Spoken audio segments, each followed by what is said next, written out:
Hello and welcome back to another episode of Lexi having chaotic energy for, I don't know, a certain amount of minutes.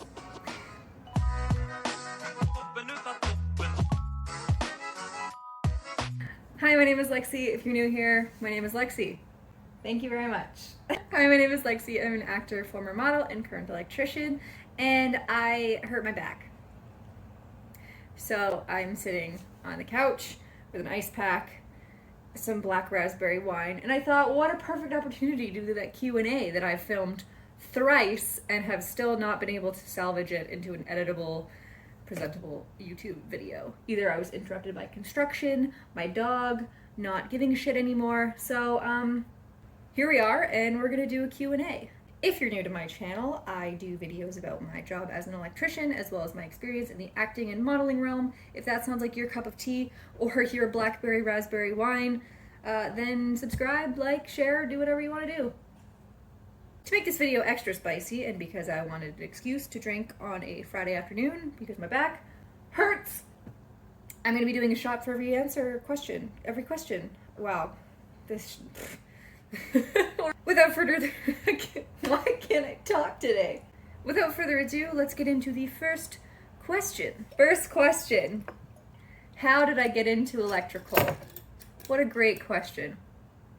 How I got into electrical was I went modeling and traveling right after college. I wanted to come back and do some sort of university degree. Didn't really matter. I just wanted a master's degree for some reason, and I wanted to make $70,000 a year for some reason. I really don't know why I had these really random criteria, but my school, the options for after graduation was either work for a year then go to college, take a gap year then go to college, or go right to college. So I didn't really love those options, but I took my gap year, which turned into a gap 2 year, which turned into never going to college.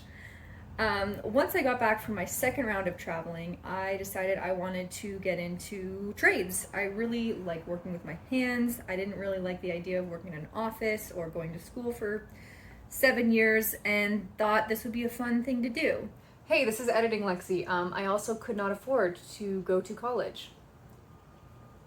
I remember when I was around, I don't know, a child, I told my dad that I really wanted to be a carpenter because I saw carpenters working and thought, like, that looks fun, and I liked working with wood and building stuff, and he told me, sorry Dad, that was a man's trade. And of course, my little self was like, I can do it, and then look where we are now.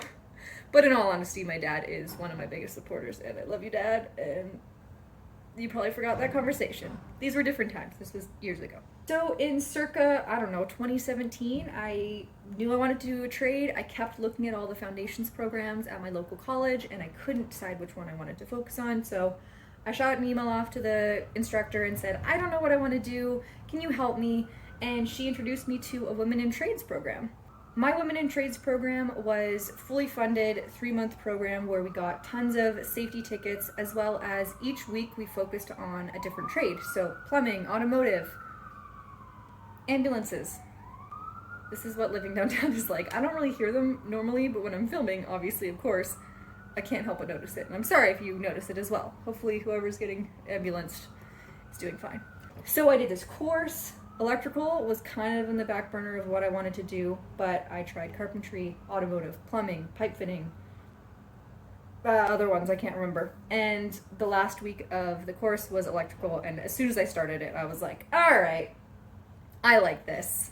I really like the aspect of building like a puzzle and turning it into something. At the end of the day, lights turn on. Like, that was really fun for me. So I loved it and decided that's what I wanted to do.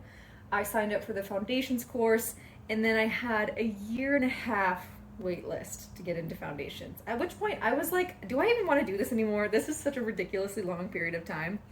And then I had to turn it down once because I was on a contract in Milan when I finally got in. And then the second time that they said that there was a spot for me, I was in a relationship. I had a whole different life planned, and then this kind of steered my life in a different direction. And so I broke up with my boyfriend because he moved to Germany and I wasn't going with him, and did my electrical. Not gonna lie, my first year foundations course, it was 6 months. That was like the longest 6 months of my life.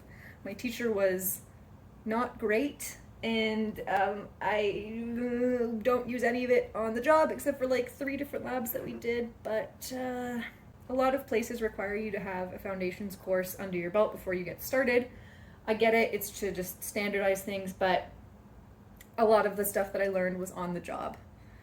So that's how I got into it. Moving on to goals and expectations. So my goals and expectations. I have always kind of wanted to end up becoming a teacher and an electrical teacher. My program when I was in college was, the dean of electrical was a woman, and so it was kind of cool to see somebody like that, like me, in her position. And so I've always thought that I wanted to be a teacher in general, but now that my life has gone into the electrical route, I still think I want to do like electrical teaching. So that's kind of like a long-term goal. I want to, obviously, I have to have my journeyman ticket and some experience before I can do that, but that's kind of in the back burner as like a long-term goal that I'm aspiring to. Expectations, I don't remember anything. The expectations I had, I thought people surprise you. I have been really lucky in all the bosses that I've worked for have been incredible people who are willing to go to bat for me and would drop anything to help me. Luckily I haven't had to use that, but I kind of expected a bit more pushback and a bit more, I don't know, I thought I would have to change more of myself, take away some of my femininity to fit in, but I found actually embracing my femininity and my female brain has done me so much better than I thought it would. In school, they always said that women are more detail-oriented, which I don't know if that's true, if that's just society putting that on us, but I always end up in positions where I have to do like the final touches and the finishing and making things look nice, and I do get a lot of praise for that, so that's kind of a unique quality that I can bring to the table, which I didn't really expect. And then also just working with a bunch of dudes is fun sometimes. Like, we have a great time, and I always kind of was a tomboy growing up and had a lot of guy friends, so I wasn't really expecting, I don't know what I was expecting, but I'm super happy that the people that I work with are great. Anyway, next question. Let me just make sure that I'm still recording so that I don't have to do this again for another 4th time. Physical demand. I mean, as you can see, I'm currently injured. My back has been thrown out, and that all stems from a workplace injury, unfortunately.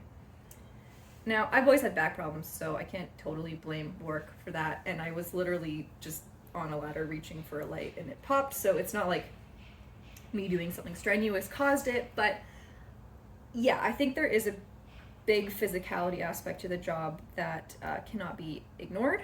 Now, I'm always under the impression that you should work smart and not hard, but that doesn't mean that you don't have to work hard as well. So, yes, you do need to have some strength, but that will come. You know, if you start as an apprentice, you're going to be moving boxes, you're going to be lifting wire, you're going to build up that strength early on because that's just what the job demands, and your body kind of adapts. But for me, what helped was stretching before and after work, you know, really warming up and cooling down, doing yoga, going to massage, physio, taking care of my body, as well as if you know you want to become an apprentice and you're worried about that, start a strength training routine, you know, start going to the gym, start lifting weights, just making sure that you're in a good physical shape and building up your strength so that you can handle it. But, I mean, I'm pretty noodle-armed, but I've gotten a little bit stronger in these past, couple of years. But I would encourage you to focus not on being skinny, but being strong, and that will always be healthier. But don't overdo it. Just enjoy your body. Your body's doing so much for you. Try and treat it well, and you will do fine. How do you deal with harassment? I haven't really been, luckily, harassed on the job site. I've actually been harassed more as a model than as an electrician in a man-dominated trade. But as far as dealing with harassment, it does happen. I am in a few women in trade forums on Facebook, and it is apparent that there's a long way to go and that women do still experience harassment on the job. Now, I'm not saying I don't experience microaggressions or slights, but I've kind of dealt with that with my therapist, and she has really said, like, if you're looking for something to be mad about and someone to disrespect you, you're going to find it. But if you choose to just kind of, I'm not saying ignore any signs of disrespect, but just make light of it. Use it as a teachable moment. Like, one of the big things on my site is people will say, like, oh, that's gay. And I always joke, like, oh, that's homosexual, is it? And people kind of realize, oh, they're using a word that means one thing for another thing. And it kind of becomes like a joke and a teachable moment. And it's not like, oh my God, you can't say that. But it does encourage people to think about what they say. As well as if someone, jokes about me being a lady. I'm like, yeah, and I'm here, and I'm doing fine. Like, don't worry about me, I got it. So if you do find yourself experiencing harassment, first of all, I'm sorry, and I believe you. But the biggest piece of advice for me is to keep track of dates, times, what was said, screenshots of texts or anything like that, just in case you do need to file a report or make some sort of claim about it. How harassment works varies by state, by country, by province, so I can't really give like legal advice about that, but the best thing is always to keep evidence and do your best. I believe you. It's a tough world out there. Advice I'd have for electricians, female or not female or non-binary, just any advice I have for electricians. Ask smart questions. Being an apprentice, you are not expected to know anything. This is your whole job as an apprentice, is to learn things from your journeys. And so you are entitled to ask lots of questions. But I would strongly suggest asking smart questions. So what is an example of a smart question? Say someone gives you a task and you're not quite clear. Instead of being like, well, how do I do this? I mean, obviously, if you're very new, do that. But I encourage you to think, okay, how do I think it's done? And when you ask the question, be like, hey, I'm not quite sure how to do this, but I think it's like this. Is that correct? That shows you take the initiative and you're trying to learn and trying to solve the problem before you ask, but that you still need a little bit of help. I find that approach is much better for communication and just for learning in general. Also, some advice I have is to keep a notebook. You're going to be given lots of tasks, you're going to be given lots of information thrown at you, and you might think in the moment that I'm going to remember this, and then you leave and you're like, what did they say? So just keep a notebook. It helps you with things you don't know. Like, there's so much nomenclature that you're going to learn. Wow, what a word. There's so much jargon you're going to learn, and you might forget. So when you're being taught things, oh, a BX connector. I didn't know what that was. And then someone told me, and I wrote it down. And even the act of just writing it down kind of cements it in your brain, so you might not ever have to look at your notebook again. But it's just helpful to have on hand. Some more advice I give is kind of going back to one of my answers previously, in that don't hide part of yourself because you want to appear to be the idealistic version of what a woman on the construction site should look like. I'm not saying that you need to wear pink all the time, although if you want to be my guest, I wear pink all the time because pink is a great color. But I'm saying don't feel like you need to hide a big part of your life to fit in with the boys. I find men and women can be different, especially men in construction, women in construction. We're all just different human beings, and so bring your authentic self to the table will always be better than trying to put on a mask. I know I see a lot, and this is a result of society, but some women will try and put down other women or act like especially tough and especially manly and make the fart jokes and all that. And if that's your true character, and I make my fair share of fart jokes, then go for it. But don't feel like you have to be the most tough and be the most manly in order to be respected. The best way to get respect is to be a good worker. And that can be because you, again, are feminine and you have attention to detail and you like things looking neat and clean and tidy. That's not a bad thing. That's a great aspect of your life that some men would wish they have. And I've been thrown on jobs because I have that attention to detail. So don't hide that side of you. Don't set yourself on fire to help keep others warm. Whoa.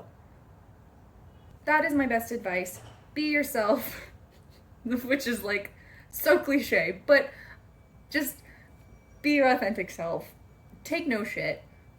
Have a good time. Take things with a grain of salt. Keep a notebook.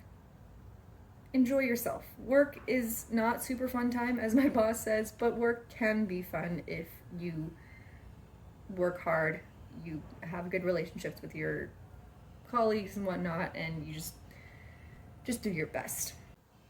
Oh, and if you've made it to the end of this video, I completely forgot, wonder why, but I have rebranded. So my new name, as you can tell, is, wait, what did I decide on?